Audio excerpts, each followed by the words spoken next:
et bienvenue dans notre temps d'enseignement, dans notre temps de partage de la parole, notre temps de méditation où nous venons ensemble les matins en fonction du créneau horaire où vous nous suivez, en direct ou en rediffusé.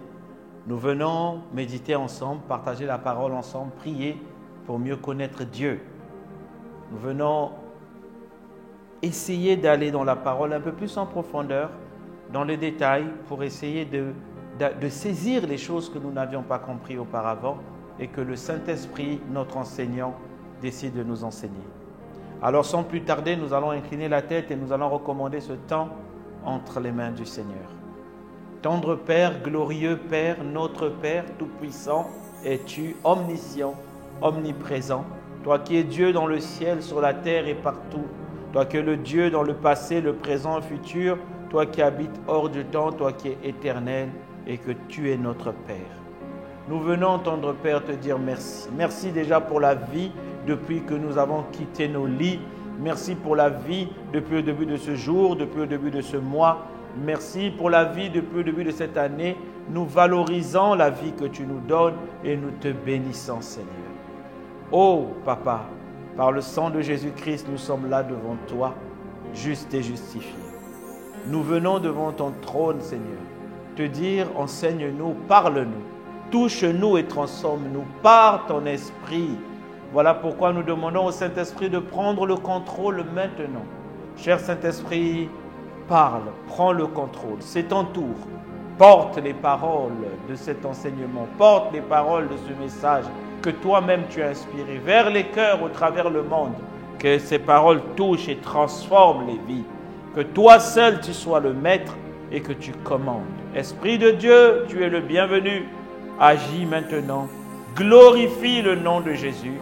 Parle-nous. Au nom de Jésus le Christ, nous avons prié et nous disons un bon Amen. Gloire à Dieu, que le Seigneur vous bénisse. Et une fois de plus, je vous dis bonjour, bon après-midi ou bonsoir selon l'endroit où vous nous suivez. Je sais que vous êtes nombreux à nous suivre un peu partout dans le monde, dans les 5 continents, dans différents pays, en Amérique, en Europe, en Afrique, en Asie et en Océanie certainement.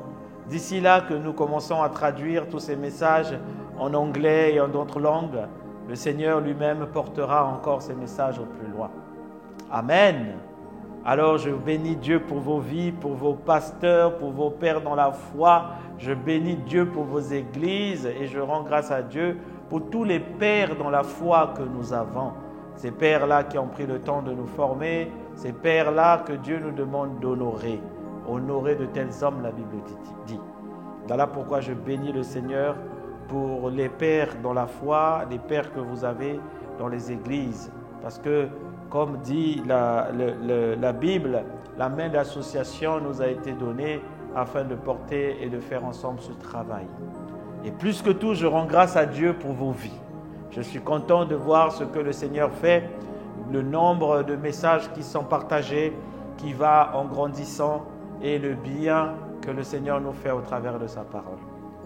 Alors, depuis un moment, nous avons parlé, depuis plusieurs mois maintenant, nous avons parlé du sermon sur la montagne afin d'atterrir dans le conseil, la recommandation, l'ordonnance de notre Seigneur Jésus-Christ.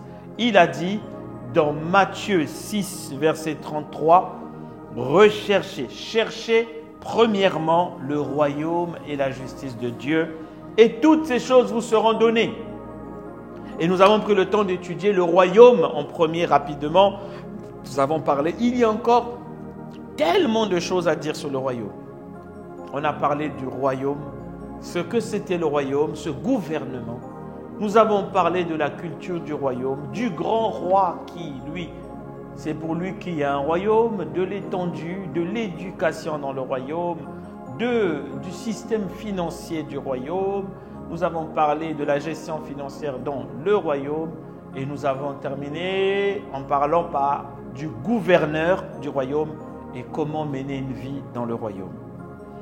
Alors, dans la poursuite de comment mener une vie dans le royaume, nous sommes arrivés à cette nouvelle phase, ce long voyage. Dites avec moi, long voyage.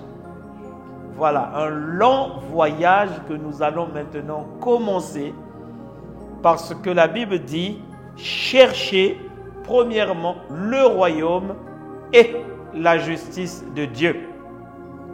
Et toutes ces choses vous seront données. » Si on s'arrête sur le royaume, on ne comprendra pas ce que c'est que la justice de Dieu. Et les choses ne nous seront pas données. Si on ne comprend pas le royaume et la justice, les deux vont ensemble.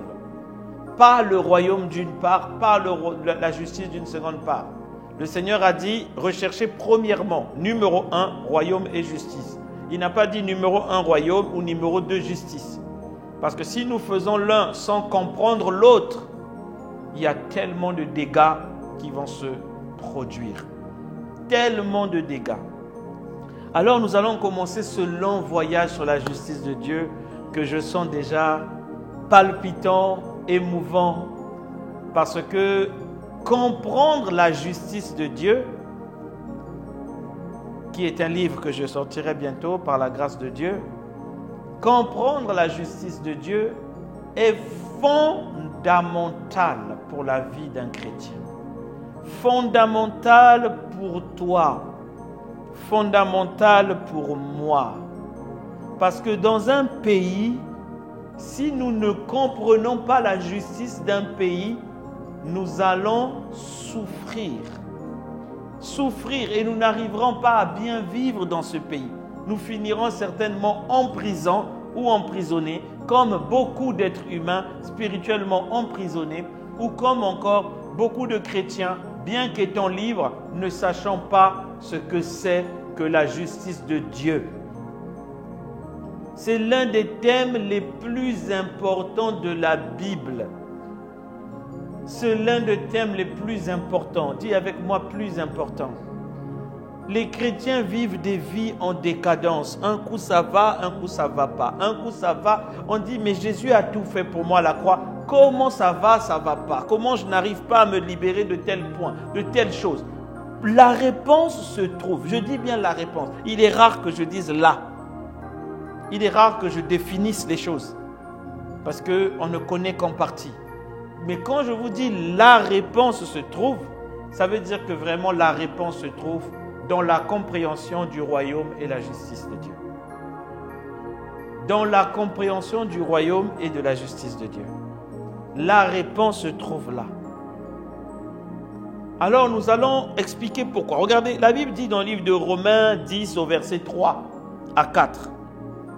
Ne connaissant pas la justice de Dieu, et cherchant à établir leur propre justice. Donc, lorsqu'on ne connaît pas la justice de Dieu, on va vouloir établir notre propre justice. Ils ne se sont pas soumis à la justice de Dieu. Ça veut dire que si tu ne la connais pas, tu vas établir ta propre justice et tu ne te soumettras pas à la justice de Dieu.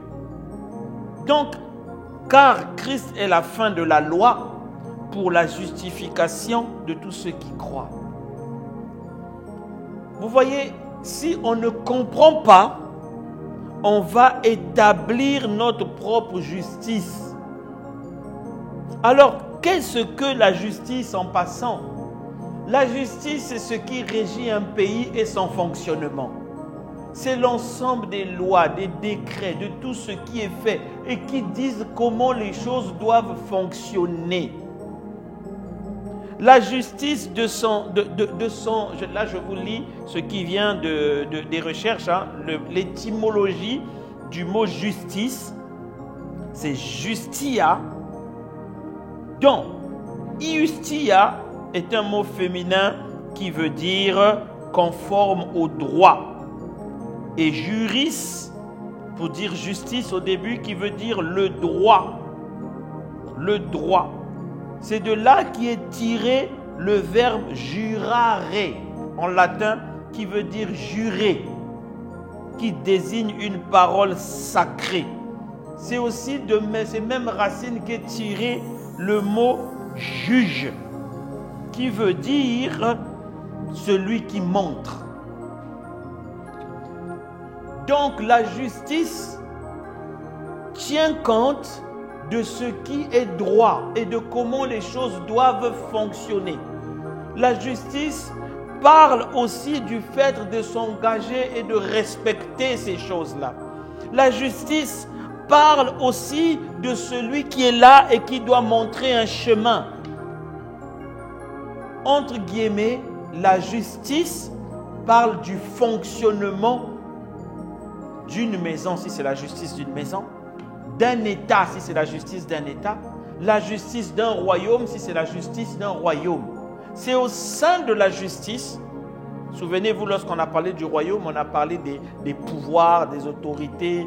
C'est au sein du royaume, de la justice, qu'il est dit par exemple que la parole du roi fait office de loi.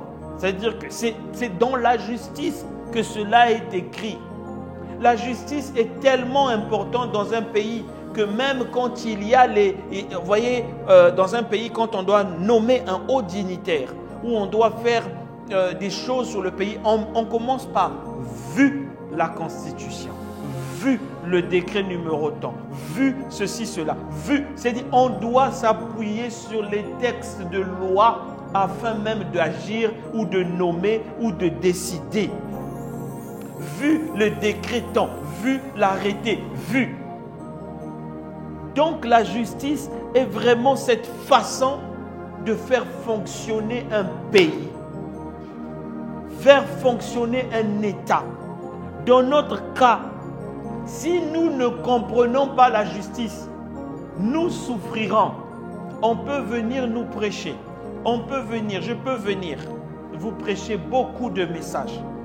Mais si à l'intérieur de ces messages, vous ne comprenez pas ou je ne comprends pas ce que c'est que la justice de Dieu, vous allez voir le long de ce voyage, on va souffrir. Et c'est ce qui existe, beaucoup de décadence. C'est par des œuvres de justice que l'autorité nous a été donnée. Au nom de Jésus-Christ, nous chassons les démons. Mais c'est un décret de loi. C'est écrit dans le ciel. Et dans le ciel, ça marche comme ça. Je vous prends un exemple. Regardez, lisez avec moi dans le livre de Daniel 4 au verset 17. À partir du verset 17, je crois, au 19. Daniel 4 à partir du verset 19 au 17. Vous voyez, la Bible dit, cette sentence est un décret de ceux qui veillent. Vous voyez, il utilise des mots de justice. Est un décret de ceux qui veillent.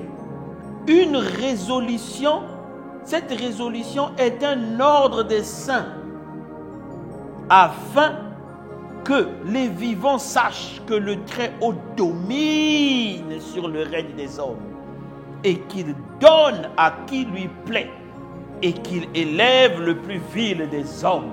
J'aime beaucoup ce verset. Il dit qu'il y a un règne des hommes, mais le Très-Haut domine sur le règne des hommes. Donc les hommes peuvent régner, mais Dieu domine sur le règne des hommes et qu'au milieu de ces règnes, il élève qui il veut. Mais tout ça, ce sont des paroles de justice. Alors lorsqu'on ne comprend pas la justice de Dieu, mon frère, on souffre. Je peux venir à l'église pendant des années et même être pasteur sans comprendre la justice de Dieu. Je parle de moi. Sans comprendre la justice de Dieu. Parce que la justice de Dieu va révolutionner ta manière de voir les choses. La justice de Dieu va changer ta manière de te comporter. Regardez ce que la Bible dit. Si,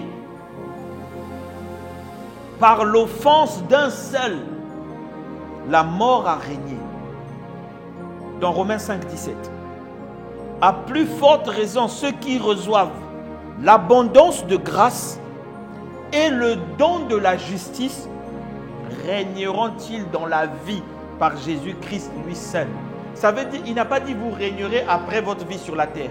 Il dit quand vous comprenez l'abondance de grâce et le don de la justice, vous régnerez sur cette vie.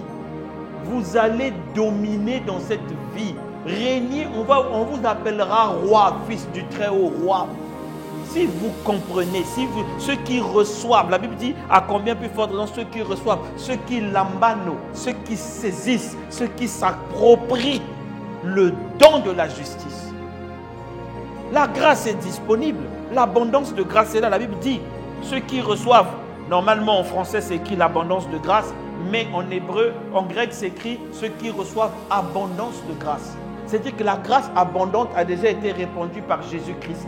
Mais saisir cette grâce abondante, vous devez, n'oubliez pas le et le don de la justice. Comprendre ce que c'est que la justice et ce que c'est que le don de la justice pour régner sur cette terre. Alors, la justice, c'est vraiment ce fonctionnement du royaume, ce fonctionnement de la vie sur terre. Ce fonctionnement, comme quand la Bible dit « Je vous ai mis au-dessus d'eux ». Comment cela se traduit? Comment cela fonctionne? Et lorsqu'on parle de justice de Dieu, on parle à ce moment de la manière dont Dieu fonctionne. On parle de comment Dieu voit les choses. Parce que souvent nous confondons les choses. Nous prenons notre manière de voir les choses ou les justices de notre monde, les lois de notre monde, et nous les mettons dans la Bible pour essayer d'arranger. Mais que dit la parole de Dieu dans le livre de Ésaïe 55 au verset 8 à 9? La Bible dit « Car mes pensées ne sont pas vos pensées. Et vos voix ne sont pas mes voix, dit l'Éternel. » Donc votre façon de penser n'est pas ma façon de penser. Vos voix ne sont pas mes voix. Autant les cieux sont éloignés du dessus de la terre, autant mes voix sont éloignées au-dessus de vos voix et mes pensées au-dessus de vos pensées. Il dit, vous voyez, même quand vous prenez la justice de la terre, vous essayez de faire un parallèle avec la justice du ciel. Il dit, vous êtes éloignés. Vous êtes tellement éloignés. Ce que vous appelez bien, Dieu ne l'appelle pas forcément bien. Voilà pourquoi la Bible dit dans l'Ancien Testament que tu ne mangeras pas ce qui est impur, ce qui est des ailes, ce qui est. Mais la Bible, l'apôtre Pierre, dans une vision, la Bible dit qu'il vit, on lui dit de manger, les oiseaux manger. Il dit, je ne mangerai pas. Le Seigneur lui dit, ne déclare pas impur ce que j'ai déclaré pur. Mais l'apôtre Pierre dit que ça c'est impur, je ne peux pas manger. La loi m'interdit ça. Il dit ne déclare pas. Il a oublié que celui dont il dit la loi là, c'est celui qui est la loi. Et que ce qu'il déclare devenir pur devient pur. S'il te dit mon frère et ma soeur, tu es pur, peu importe ce que tu as fait, tu es pur. Oh Seigneur, illumine les yeux de nos cœurs afin que nous puissions comprendre. C'est ça, la justice de Dieu montre donc la façon de fonctionner de Dieu. Comment Dieu régit les choses. Comment le Seigneur fait fonctionner les choses. Ce qui, excusez-moi, est droit pour Dieu. Comment expliques-tu que Dieu dit tu ne tueras pas? Mais il dit à Josué, quand tu vas aller dans cette ville-là, tu tues tout le monde. On va dire que Dieu est contradictoire? C'est comme ça que les gens d'autres religions nous disent, mais oui, mais votre Dieu avait dit ça, après il a fait comme ça. Non, ils n'ont pas compris la justice de Dieu. Ils n'ont pas compris comment Dieu fonctionne. Que la parole du roi, c'est ce qui prime sur tout ce qui est écrit. C'est en ne comprenant pas la justice de Dieu que les gens sont venus dans les églises. Ils ont vu des gens bizarres, mais vraiment bizarres. Moi-même, je vous dis, j'ai vu ça. Quelqu'un, quand tu vois, tu dis non, toi, Dieu ne peut pas t'utiliser. Dieu ne peut pas t'utiliser. Ce n'est pas possible. Mais ils ne comprennent pas comment Dieu utilise cette personne. Elle a des visions, elle a des songes. Mais elle a une vie bizarre, non conforme. Parce qu'ils n'ont pas compris la justice de Dieu. Ils n'ont pas compris comment Dieu fonctionne avec ses dons. Ils n'ont pas compris. La Bible dit, beaucoup diront, n'avons-nous pas chassé les démons en ton nom? N'avons-nous pas guéri les malades en ton nom? Ils ont guéri les malades au nom de Jésus. Ils ont chassé ils ont chassé les démons au nom de Jésus. Et qui a agi au nom de Jésus? Le puissant Saint-Esprit. Mais Jésus dit, je vous dirai arrière de moi, je ne vous connais pas. Ils n'ont pas compris que la justice de Dieu ne consistait pas seulement à chasser les démons. Que tu peux chasser les démons, tu peux faire ceci, cela. Mais pour Dieu, tu n'es pas juste. Et que le jour en question, il te dira, je ne te connais pas. Je ne te connais pas. La justice de Dieu, c'est aller jusqu'à comprendre comment lui, il fonctionne. Et ça tient compte de beaucoup de choses. Il y a des messages, quand tu écoutes, tu dis, ah, la personne n'a pas encore compris la justice de Dieu. C'est dans la justice de Dieu, comment Dieu voit les choses, que quelqu'un comme Pierre, pécheur, renieur de Jésus, peut-être même de temps en temps impoli, parce que la Bible dit qu'un jour Jésus a dit qu'il est temps que je meure. La Bible dit, et Pierre le reprit, disant, hé toi, attention, ne dis pas ça. Et Dieu, le Seigneur dit, arrière de moi Satan. Advienne, tu ne mourras pas. Il reprend Jésus. Mais sur ce même Pierre qui a renié Jésus, sur ce même Pierre qui était douteux, ce même Pierre, quand la justice de Dieu se manifeste, quand le Seigneur Jésus le voit comme lui le voit, il lui dit, tu étais appelé Simon instable, mais tu es Pierre. Et sur cette pierre, sur ce roc, je bâtirai mon église. Et les portes de l'enfer ne prévaudront pas. Et sur qui? Sur Pierre, mon frère, ma soeur, ne tire jamais un trait sur la vie de quelqu'un tant que Dieu n'a pas dit ce que sa justice dit de cette personne. Ne tire jamais un trait sur ta propre vie tant que Dieu n'a pas fini avec toi. Tant que tu n'es pas enterré. Et même quand tu es enterré, il y a beaucoup de gens qui disent que il est parti en enfer. Peut-être que tu es avec la justice de Dieu, c'est comment Dieu fonctionne, comment Dieu voit les choses. Si c'était toi et moi, on aurait pris la pierre, on aurait jeté sur Pierre. On aurait dit, tu comment? Mais prends Jean, Jean au moins t'aimait. Pierre, il a même fui, il n'a pas été là le jour de la résurrection.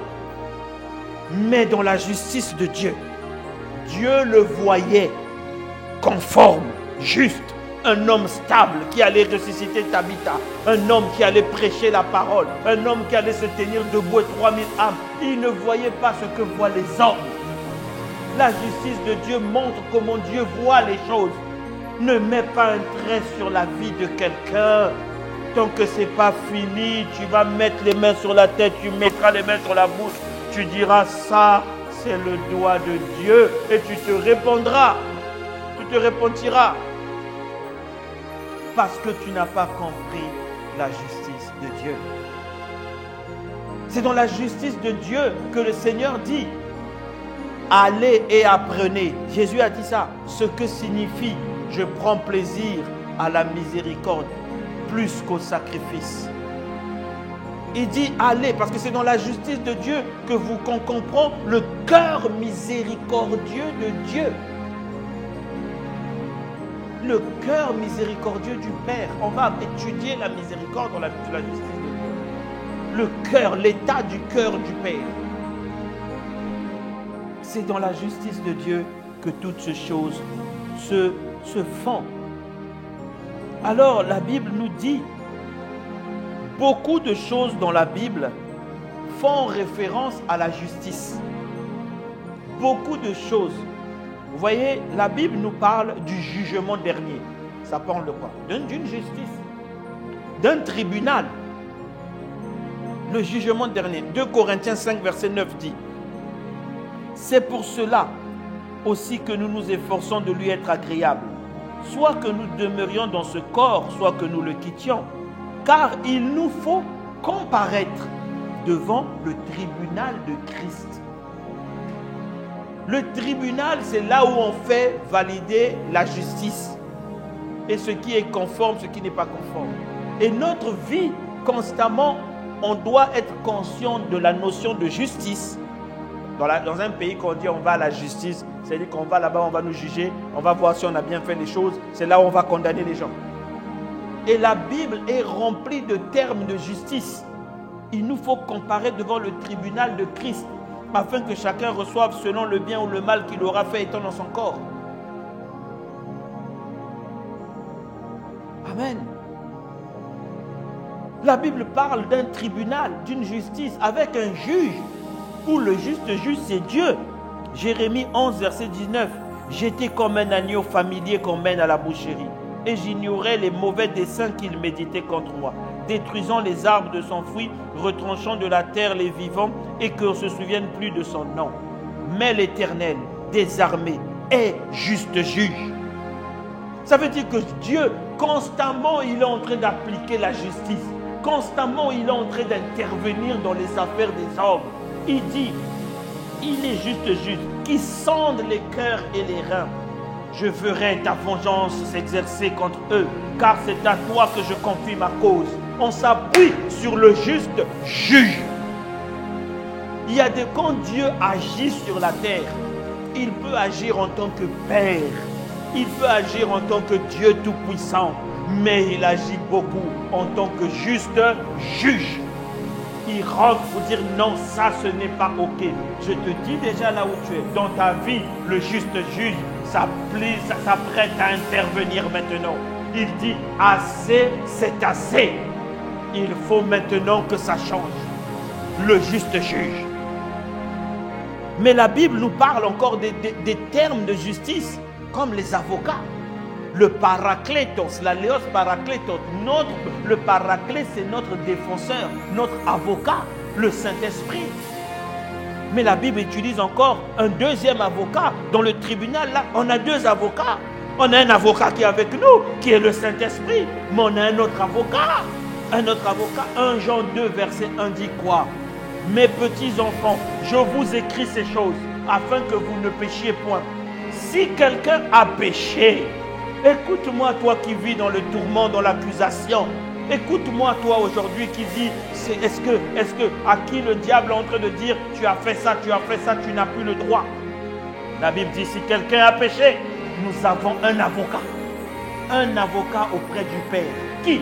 Jésus-Christ, le juste. Le juste. Ne t'inquiète pas, dis avec moi, j'ai un avocat. Dis, j'ai un avocat, pas n'importe lequel. Tu as l'avocat qui ne rate jamais un procès.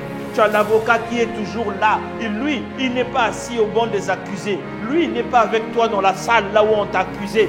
Non, lui, il est avec le Père. Il dit au Père, non, ça c'est mon gars. Tu peux laisser passer.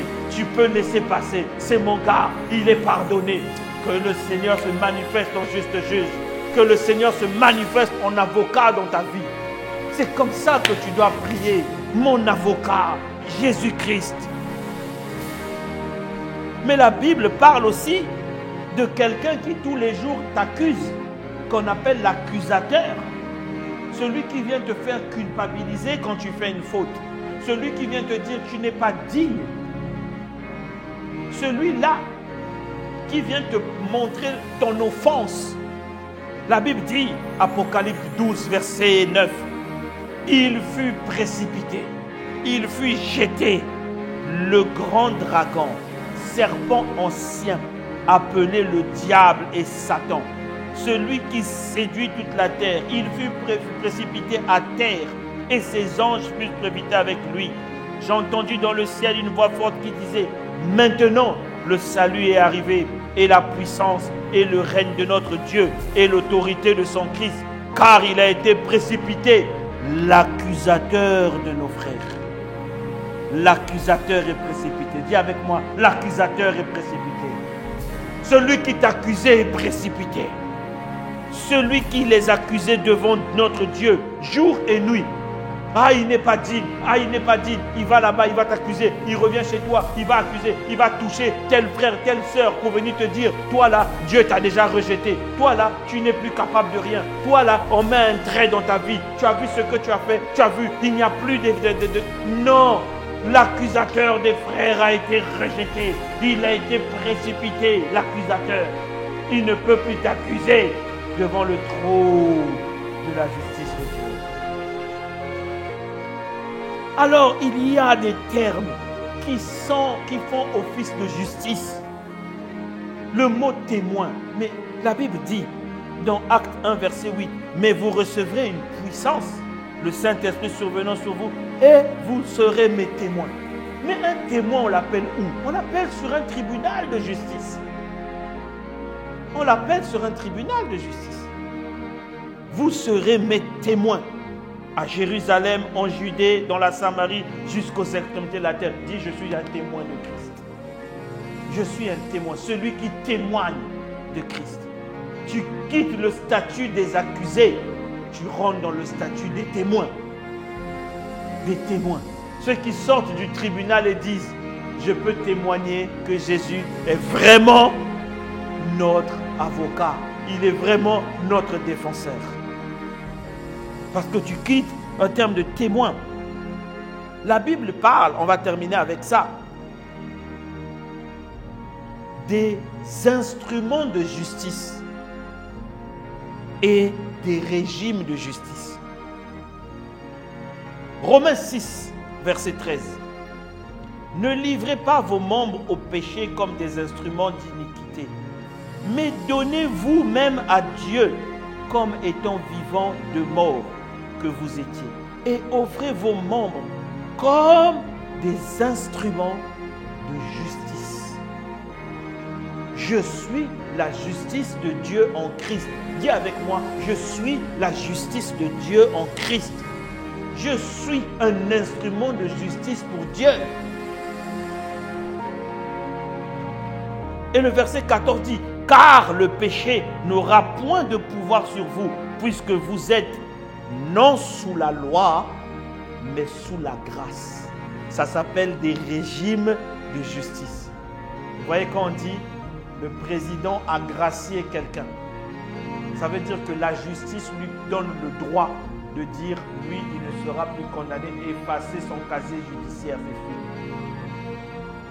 c'est fini. C'est là où la Bible te dit, c'est un régime qu'on appelle la grâce. Il y a un autre régime qu'on appelle la loi. Soit tu es sous le régime de la loi, soit tu es sous le régime de la grâce. Ce sont des régimes de justice. Es-tu sous la loi ou es-tu sous la grâce? C'est ça que nous allons apprendre. Nous allons rentrer dans la compréhension de la justice de Dieu. La compréhension de la justice de Dieu. Comprendre la justice de Dieu va t'ouvrir les yeux, va changer ta vie à jamais. Dis avec moi, je suis la justice de Dieu. Je suis la justice de Dieu en Christ Jésus. C'est ce que tu dois répéter tous les matins. Je suis fils de Dieu, je suis fils du royaume. Je suis la justice de Dieu. C'est-à-dire, quand on me voit, on dit, voici quelqu'un que Dieu lui-même a justifié. Dieu lui-même a justifié. Alors nous allons nous arrêter là aujourd'hui. Nous allons prier pour que le Seigneur ouvre notre intelligence et que nous puissions saisir et comprendre les messages. Dieu va vous donner l'intelligence, comme dit la Bible, à ne plus être baladé contre tout vent de doctrine. À dire non, ça là, c'est une parole de loi, de condamnation. C'est une parole du temps de Moïse. Mais ça, c'est une parole de grâce. La loi est venue avec Moïse, dit la Bible, mais la grâce est venue avec Jésus. La loi est venue avec un serviteur, la grâce est venue avec le Fils. La grâce, c'est mieux. Mais tout ça là, il faut comprendre la justice de Dieu pour comprendre la grâce. Alors, élevons la voix, dis merci Seigneur, parce que tu as fait de moi ta justice. Merci Seigneur, parce que tu ouvres mon intelligence maintenant à comprendre ta justice. Oh, tendre Père, merci de ce que tu envoies ta parole. Et ta parole nous touche, elle nous change, elle nous transforme. Oh Seigneur, illumine les yeux de nos cœurs afin que nous puissions comprendre la justice, le fonctionnement, comment Dieu fonctionne. La Bible déclare, mais vous, vous avez la pensée de Christ. Elle est en vous. Vous avez reçu la pensée de Christ, la pensée de l'éternité, la pensée qui vient, où vous pouvez discerner ce que Dieu veut, ce qui est bon, ce qui est agréable et ce qui est parfait. Oh Seigneur, illumine nos yeux. Tu as dit à combien plus forte raison ceux qui ressemblent, ceux qui reçoivent, ceux qui saisissent l'abondance de grâce, le régime de la grâce et qui comprennent le don de la justice, comment Christ les a justifiés, régneront-ils sur cette terre? Oh Dieu, fais-nous saisir tes vérités. Nous te le demandons au nom de Jésus-Christ. Amen. Que Dieu vous bénisse. Que le Seigneur vous bénisse. Nous avons commencé, alors comme on dit, attachez vos ceintures. Nous allons décoller. Nous allons décoller maintenant. Que Dieu vous bénisse. Nous nous voyons à la prochaine session. Déclarez que vous êtes la justice de Dieu. Les ténèbres vont fuir. Déclarez que vous êtes la lumière du monde. Les ténèbres vont fuir. Amen. Que Dieu vous bénisse. Si vous n'avez pas encore donné votre vie à Christ, ne coupez pas tout de suite. Restez avec nous et faites la prière du salut. Faites cette prière. C'est celle-là qui vous fait rentrer dans le royaume. C'est celle-là qui vous donne le droit d'utiliser la justice de Dieu. Que le Seigneur vous bénisse. À la prochaine.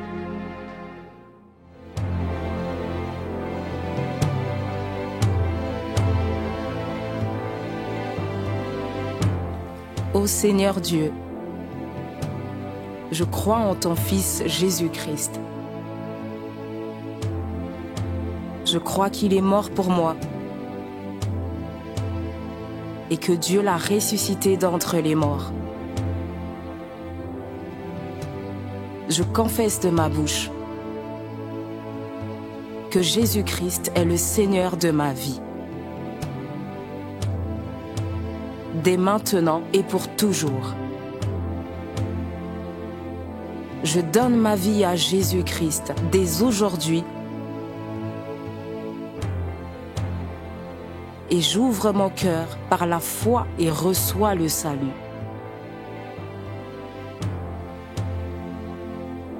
Je reçois maintenant la vie éternelle dans mon esprit. Merci Seigneur d'écouter ma prière.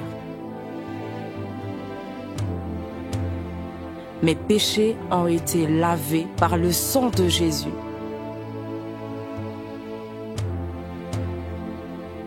Christ vit maintenant en moi. Et je suis libre. Je suis sauvé. Je suis né de nouveau. Et dès aujourd'hui, je marche en ayant conscience de ma nouvelle vie en Jésus-Christ. Amen.